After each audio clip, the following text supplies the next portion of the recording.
ফেসবুকে একটি মেয়ের পাল্লায় পরে নষ্ট হয়ে যাওয়া ছেলেটির গল্প। বিশেষ করে গল্পটি এসএসসি এইচএসসি পরীক্ষার্থীদের জন্য, তবে সবাই মনোযোগ দিয়ে শুনবেন, সবার জন্য শিক্ষণীয় হবে। মাথায় চপচপে তেল, চুলের ডান পাশ দিয়ে সিঁথি করে কলেজ আসা ছেলেটির নাম সুজন, যাকে কলেজের কম বেশি সবাই চেনেন, কারণ বরাবরই কলেজের মুখ উজ্জ্বল করে সে।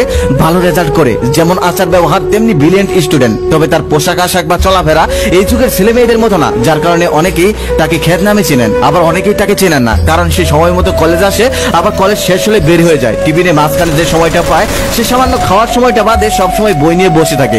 বন্ধু বান্ধবের আড্ডায় তাকে তেমন একটা কখনোই দেখা যায় না। ছেলে বন্ধু তেমন একটা নেই, মেয়েদের তো ধারের কাছ দিয়ে যায় না। সুজন এইবার এইচএসসি পরীক্ষা দিবে। তার মায়ের অনেক স্বপ্ন ছেলে ভালো একটা রেজাল্ট করবে, তারপর স্কলারশিপ পেয়ে ভালো একটা হসপিটালে ভর্তি হবে, তারপর ভালো একটা ডক্টর হয়ে এলাকাবাসী আর গরিব মানুষকে ফ্রিতে চিকিৎসা দেবে। তাই মায়ের ইচ্ছে অনুযায়ী সুজন ভালোভাবে লেখাপড়া করছিল। তার ফাইনাল পরীক্ষার সময় বাকি আর 5 মাস। ঠিক সেই সময় সে তার এক বন্ধুর কাছ থেকে শুনেন যে ফেসবুকে নাকি ভালো ভালো কলেজের ভালো ভালো টিচারের ভালো ভালো সাজেশন পাওয়া যায়। সুজন তাই ঠিক করেন যে সে একটি ফোন কিনবে আর ফেসবুক ইউজ করবে। তারপর তার মাকে গিয়ে বলে ফোন দিয়ে লেখাপড়া করা যায়। তারপর তার মা অনেক কষ্ট হলেও সেই ফোনটা কিনে দেয়, কারণ ফোন দিয়ে ছেলে লেখাপড়া করবে। এটা শুনে তার মা অনেক কষ্ট হলেও ফোনটা কিনে দেন। পরের দিন সুজন ফোনটি নিয়ে স্কুলে যায় আর এক বন্ধুকে বলে ফেসবুক আইডি খুলে দিতে। সে একটি ফেসবুক আইডি খুলে দেয় আর ভালো ভালো সাজেশন গ্রুপে লাইক দিয়ে দেয়, সাথে কিছু অন্য পেজেও লাইক দিয়ে দেয়, যাতে সুজন আশেপাশের বিষয়ে কিছু জানতে পারে, কিছু শিখতে পারে। সেদিন থেকে সুজন ফেসবুক ইউজ করতে থাকে, ভালো ভালো সাজেশন সেখান থেকে সংগ্রহ করতে থাকে। দিনে দিনে তার উন্নতি হচ্ছিল।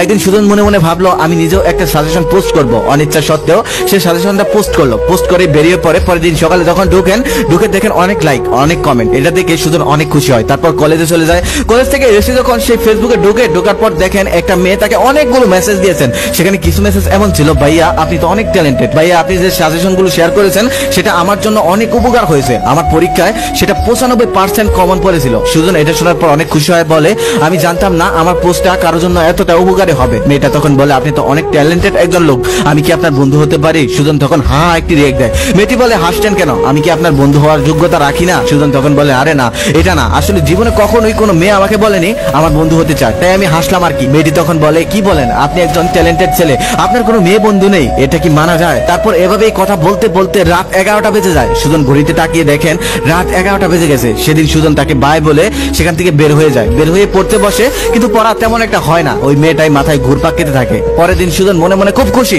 কারণ তার এখন একটি মেয়ে বন্ধু আছে। তারপর তার সাথে অবিরত চ্যাটিং করতে থাকে, দুষ্ট মিষ্টি কথায় মেতে থাকে। যে সুজন সবসময় ফার্স্ট বেঞ্চে গিয়ে বসতো, সে এখন একদম লাস্টে গিয়ে বসেন, কারণ মেয়েটা তাকে একটু পরপর মেসেজ দেন, সেগুলো রিপ্লাই দিতে হয়। অনেকের এটা নজর পড়ে যায়, টিচারদের নজরেও পড়ে, কিন্তু তাকে তেমন একটা কিছু বলে না, কারণ সে ভালো ছাত্র। তাই তার এমন পরিবর্তন দেখে তার ক্লাসমেট জিসান তাকে বলেন, ভাই তুই এমন ভালো একটা ছাত্র, তুই যেমনটা করছিস এটা ঠিক না।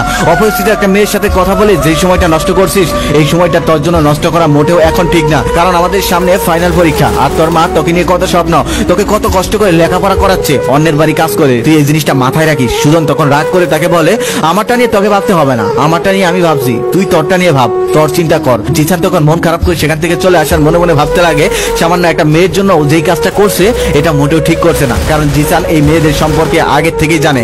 জিসান তাদের ক্লাসমেট হলেও সে এই বিষয়ে অনেক আগেই পেকে গেছে, এই অভিজ্ঞতাটা সে অনেক আগেই নিয়ে নিয়েছে। তারপর সে এগুলো ছেড়ে দিয়ে এখন লেখাপড়ায় মন দিয়েছে। সে জেনে গেছে এই সবের মধ্যে কিছু নেই। যেই সুজন পরীক্ষার আগে দিনরাত লেখাপড়া করতো, সেই সুজন এখন পরীক্ষার আগে দিনরাত একটা মেয়ের সাথে কথা বলে সময় পার করে দিচ্ছে।